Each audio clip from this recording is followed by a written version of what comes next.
नमस्कार दोस्तों, स्वागत है आपका अपने YouTube channel youth study point पर। आज है 11 सितंबर 2020। 11 सितंबर 2020 को जितने भी महत्वपूर्ण प्रश्न हमारी प्रतियोगिता परीक्षाओं को प्रभावित कर सकते हैं, उन सभी पर हम एक विस्तृत चर्चा करने जा रहे हैं। चर्चा का मूल आधार रहेगा राजस्थान करंट अफेयर्स के साथ साथ राष्ट्रीय और अंतरराष्ट्रीय स्तर के करंट अफेयर्स, जो कि हमारी आगामी प्रतियोगिता परीक्षाओं को प्रभावित कर सकते हैं। विशेषकर राजस्थान पुलिस, दिल्ली पुलिस, पटवार, एसएससी, रेलवे, रीट जैसी परीक्षाओं के लिए ये सभी प्रश्न अति महत्वपूर्ण हैं। आप अपनी संपूर्ण तैयारी को बनाए रखने के लिए वीडियो में अंत तक जरूर बने रहें। वीडियो के अंत में आपसे एक विशेष प्रश्न भी पूछा जाएगा, जिसका उत्तर आपको कमेंट बॉक्स में लिखना है। और यदि आपको वीडियो अच्छा लगे तो आप इसको लाइक जरूर करना। जिन्होंने अब तक सब्सक्राइब नहीं किया है वो सब्सक्राइब भी करना। तो सबसे पहले चलते हैं हम हमारे कल के उस विशेष प्रश्न की ओर जो आपसे पूछा गया था। इस वर्ष का राजभाषा गौरव पुरस्कार किसे प्रदान किया गया है? वो विकल्प हैं बालेंदु शर्मा, नवीन श्रीवास्तव, राजेंद्र मिश्र या इनमें से कोई भी नहीं। तो इसका सही उत्तर था बालेंदु शर्मा। अब है आज की विशेष चर्चा।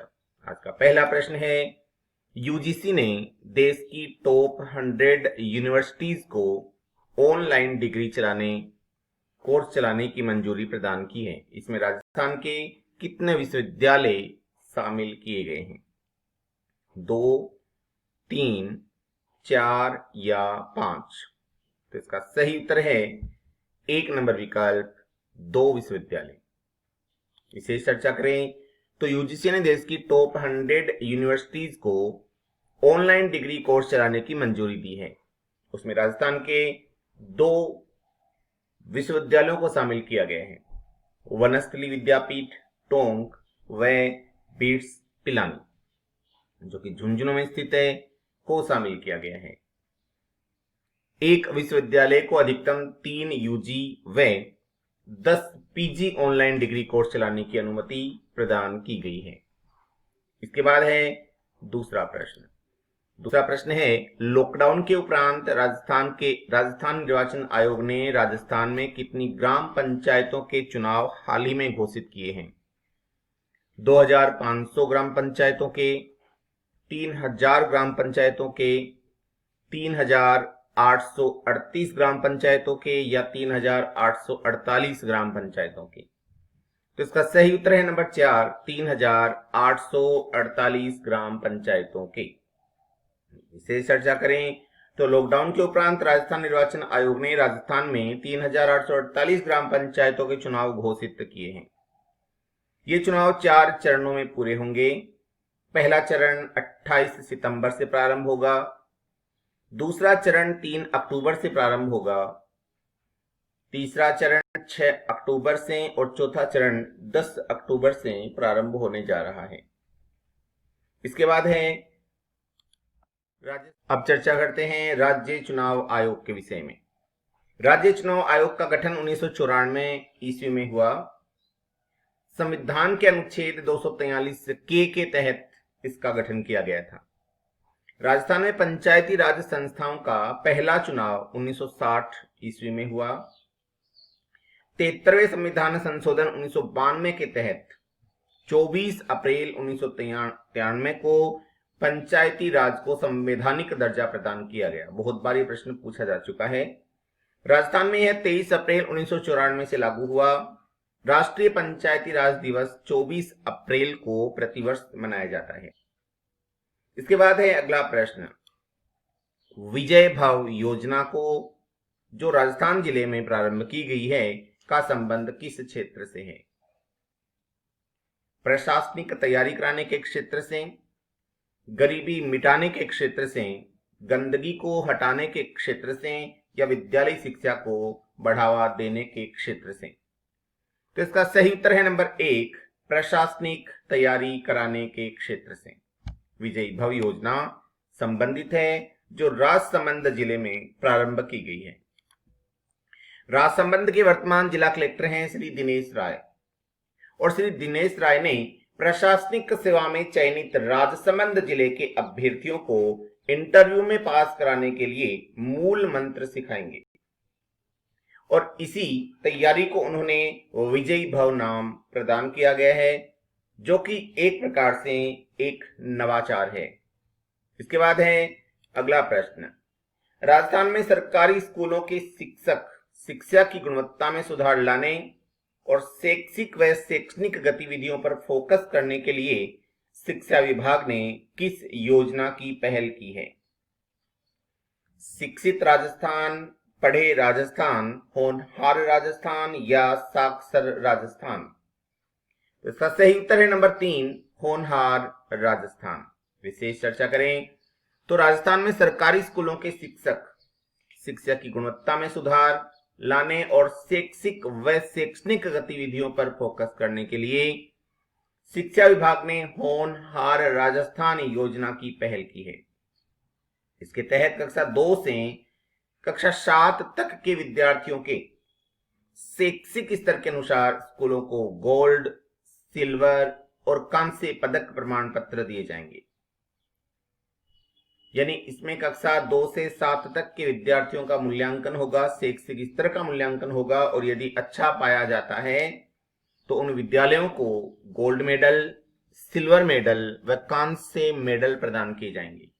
हर चरण में तकरीबन 15,000 स्कूलों को सर्टिफाइड किया जाने का फैसला किया गया है। इसके बाद अगला प्रश्न, राजस्थान में गोपाल गुलेरिया को किस क्षेत्र में wonder book of records international द्वारा गोल्ड मेडल से पुरस्कृत किया गया? काष्ठ कला, मदेरना, उस्ता कला या ब्लू पोट्री? इसका सही उत्तर है नंबर 1, काष्ठ कला। राजस्थान के बीकानेर जिले के गोपाल गुलेरिया को काष्ठ कला क्षेत्र में wonder book of records international द्वारा गोल्ड मेडल से पुरस्कृत किया गया है। गोपाल गुलेरिया ने बल्ब के अंदर मथैरनी को सजाया, जो अंतरराष्ट्रीय स्तर पर काफी प्रशंसित रही और इनको इसी आधार पे अंतरराष्ट्रीय स्तर पर प्रसिद्धि भी प्राप्त हुई है। गोपाल गुलेरिया को अब तक एक्सक्लूसिव वर्ल्ड रिकॉर्ड्स, ब्रोवे बुक इंटरनेशनल वर्ल्ड रिकॉर्ड्स व cadet book of world records द्वारा गोल्ड मेडल दिया जा चुका है। इसके बाद है अगला प्रश्न, हाल ही में राजस्थान के धर्मचंद जैन को सीबीआई का अतिरिक्त निदेशक नियुक्त किया गया है। आपको बताना है इसका संबंध किस जिले से है? जोधपुर से, उदयपुर से, जयपुर से या टोंक से? तो इसका सही उत्तर है 4 नंबर विकल्प, टोंक। राजस्थान के धर्मचंद जैन को सीबीआई का अतिरिक्त निदेशक नियुक्त किया गया है और इनका संबंध है टोंक जिले से। इस प्रकार की उपलब्धि प्राप्त करने वाले ये राजस्थान के अब तक के तीसरे व्यक्ति हैं। विशेष चर्चा करें तो राजस्थान केडर के आईपीएस अधिकारी धर्मचंद जैन को सीबीआई में अतिरिक्त निदेशक नियुक्त किया गया है। श्री धर्मचंद 1941 के बैच के आईपीएस अधिकारी हैं। इससे पूर्व अप्रैल 2019 में सीबीआई में मुंबई जोन, महाराष्ट्र, गुजरात एवं गोवा का जॉइंट डायरेक्टर इनको बनाया गया था। श्री धर्मचंद राजस्थान के तीसरे अधिकारी हैं जिन्होंने यह मुकाम हासिल किया है। इससे पहले श्री राजेंद्र शेखर और एमएल शर्मा ने भी यह मुकाम हासिल किया था। इसके बाद है अगला प्रश्न, गंदगी मुक्त भारत अभियान के तहत स्वच्छता क्रांति के लिए राजस्थान के किस गांव का चयन किया गया है? हाथी गांव, बगदरी गांव, कुपड़ा गांव या धनोरा गांव? तो इसका सही उत्तर है नंबर 3, कुपड़ा ग्राम। गंदगी मुक्त भारत अभियान के तहत स्वच्छता क्रांति के लिए राजस्थान के कुपड़ा गांव का चयन किया गया है। कुपड़ा गांव बांसवाड़ा में है। ग्रामीण क्षेत्र में स्वच्छता की अलख जगाने के लिए राजस्थान से कुपड़ा गांव का चयन किया गया है। कचरा निस्तारण के लिए एक इलेक्ट्रॉनिक गाड़ी यानी ई रिक्शा ग्राम पंचायत को सौंपा गया है। यह प्रोजेक्ट के तौर पे है। धीरे धीरे इस प्रकार के अन्य ग्रामों का चयन करके उन्हें भी इस अभियान में शामिल कर लिया जाएगा। इसके बाद है अगला प्रश्न, राजस्थान में ड्रोन के माध्यम से बीजारोपण करने के लिए सर्वप्रथम किस जिले का चयन किया गया है? जोधपुर का, उदयपुर का, जयपुर का या अलवर का? तो इसका सही उत्तर है नंबर 2, उदयपुर जिले का। ड्रोन के माध्यम से बीजारोपण करने के लिए उदयपुर जिले का चयन हाल ही में किया गया है, जो कि अरावली पर्वत क्षेत्र को हरा भरा करने के लिए है। विशेष चर्चा करें तो वन विभाग के द्वारा अरावली क्षेत्र को हरा भरा बनाने के लिए ड्रोन के माध्यम से बीजारोपण किया जाएगा। राजस्थान में पायलट प्रोजेक्ट के तौर पर उदयपुर जिले से इसकी शुरुआत की गई है। इसके लिए उदयपुर के झाड़ा पीपला इलाके में 5 हेक्टेयर भूमि को चिन्हित किया गया है। इस हेतु वन विभाग द्वारा ड्रोन से एरियल सीडिंग का प्रयोग किया जाएगा। इसके बाद है अगला प्रश्न, हाल ही में किस व्यक्ति का निधन हो गया जिसकी याचिका पर सुप्रीम कोर्ट ने ऐतिहासिक फैसला सुनाया था? केवी मोहरी, गोलकनाथ, केशवानंद भारती या राम मनोहर सिंह? तो इसका सही उत्तर है number 3, Kesavananda Bharati. Supreme court ने केशवानंद भारती की याचिका पर संविधान के बुनियादी ढांचे संबंधी ऐतिहासिक फैसला सुनाया था। भूमिहीन किसानों को जमीन बांटने के उद्देश्य से केरल सरकार द्वारा पारित भूमि सुधार कानून के खिलाफ श्री केशवानंद भारती ने शीर्ष अदालत का रुख किया था।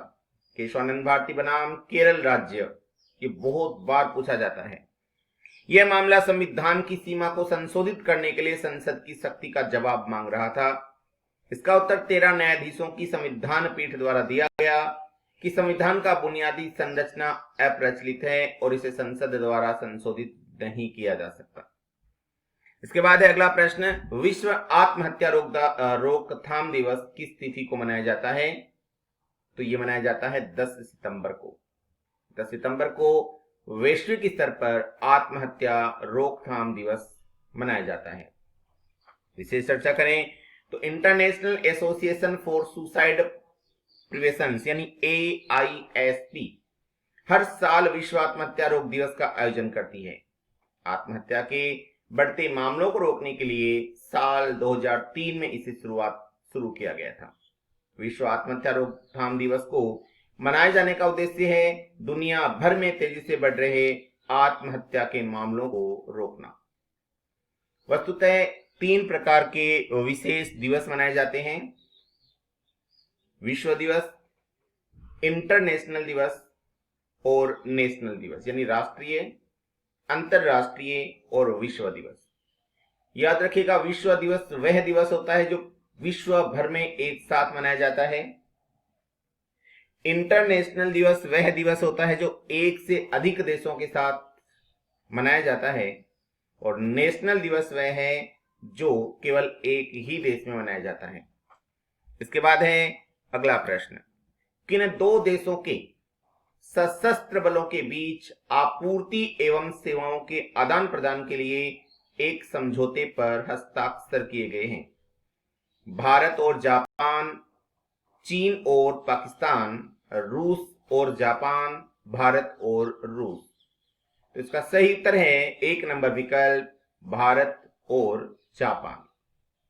विशेष चर्चा करें हम तो भारत और जापान ने दोनों देशों के सशस्त्र बलों के बीच आपूर्ति एवं सेवाओं के आदान प्रदान के लिए एक समझौते पर हस्ताक्षर किए हैं।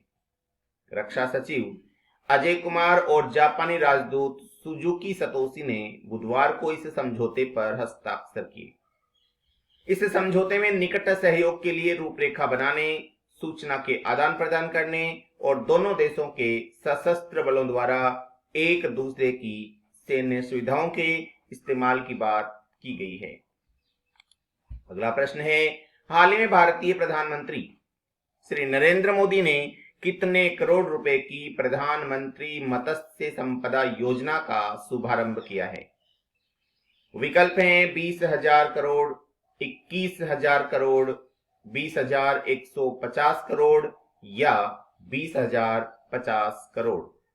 इसका सही उत्तर है नंबर 4, 20,050 करोड़ रुपए की योजना शुभारंभ की है।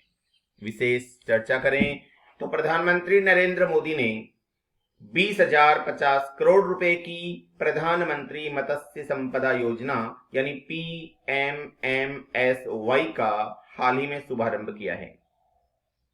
इस योजना का मकसद किसानों की आय दोगुनी करने के सरकार के लक्ष्य के तहत मत्स्य पालन क्षेत्र का निर्यात बढ़ाना है। अगला प्रश्न है, हाल ही में प्रधानमंत्री नरेंद्र मोदी ने किसानों को पशुधन के लिए किस मोबाइल ऐप का शुभारंभ किया है? वो विकल्प हैं ई गोपाला, आत्मनिर्भर, आरोग्य भारत या उमंग। तो इसका सही उत्तर है नंबर 1, ई गोपाला। मोदी ने मोबाइल ऐप ई गोपाला का भी शुभारंभ किया है। यह ऐप किसानों को पशुधन के लिए ई मार्केट प्लस उपलब्ध करवाएगी। ई गोपाला ऐप किसानों के प्रत्यक्ष उपयोग के लिए एक समग्र नस्ल सुधार, बाजार और सूचना पोर्टल है। ई गोपाला मोबाइल एप्लीकेशन पर किसानों को वह सारी जानकारी प्रदान करेगी जो किसी भी दूसरे ऑनलाइन सोर्स पर कभी उपलब्ध अब तक नहीं हो पाई है। अब है आज का अपना विशेष प्रश्न, जिसका उत्तर आपको कमेंट बॉक्स में लिखना है। हाल ही में स्वच्छता सर्वेक्षण 2020 में राजस्थान के किस शहर को फास्टेस्ट शहर के अवार्ड से नवाजा गया है? विकल्प हैं जयपुर, जोधपुर, कोटा या अलवर। इसी के साथ अपनी ये आज की वार्ता समाप्त होती है। कल पुनः मिलेंगे, तब तक के लिए जय हिंद।